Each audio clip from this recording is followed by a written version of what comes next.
Mr Chair, I'd just like to respond to some of the comments of the Minister earlier. I think that he may have misunderstood me, so I just wanted to clarify, and I think it is an important point for the passage of the bill. We were talking about the incentives that are contained in tying MP remuneration to that of the public sector versus the wider public.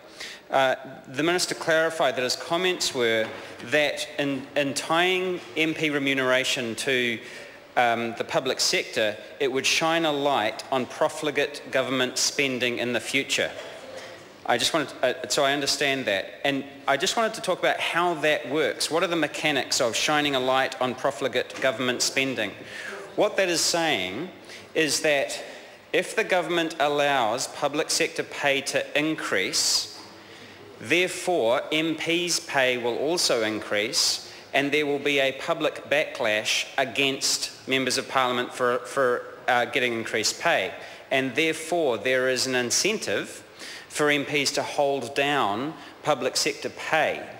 That's how that works. So it's relying on MPs being afraid of a public backlash. So I understand what the Minister is saying when he says that. What I am saying is that that is one incentive that's pulling in one direction, but that there is also another incentive pulling in the other direction, which is an economic incentive. Because tying MPs' remuneration to public sector pay gives members of parliament the economic incentive to increase public sector pay, because when their pay increases, so does that of members of parliament. So there are two incentives, and they are pulling in different directions. And I was just suggesting to the Minister that if he's relying on using public outrage over MP remuneration to hold down public sector pay, which is, I think, an outrageous and very sneaky move given the current climate, that may not actually work for the Minister, because MPs also have another incentive in the other direction, which is to increase public sector wages, and they may choose to allow public sector wages to increase and just wear the outrage that we get from the public for allowing our own pay to increase along with it. So there are a couple of things that I want to say about that. One of which is that the primary one is that New Zealanders, as I understand it, do not want us to pass this bill in order to hold down the pay of teachers and nurses and doctors and civil servants and police and firefighters. They want us to hold down our pay. Right? That is the point of the bill, is to hold down MP remuneration, not that of the public sector. And using the public outrage over MP pay to hold down public sector pay is, I think, itself an outrageous move.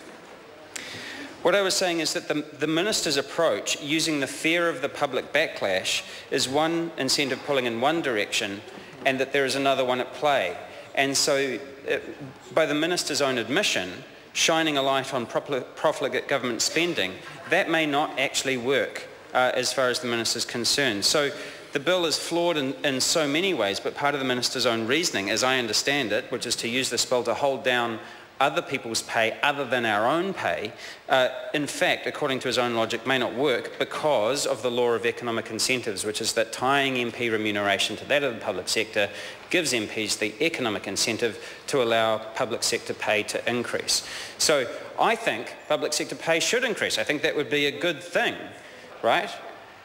And you're going to have a government at some point that does think that that is a good thing, sometime soon, we hope. But the Minister's own logic, which is that this is an opportunity to hold down public pay, may not work according to his own plans. So, thank you, Mr. Chair. Mr. Chair. Ron.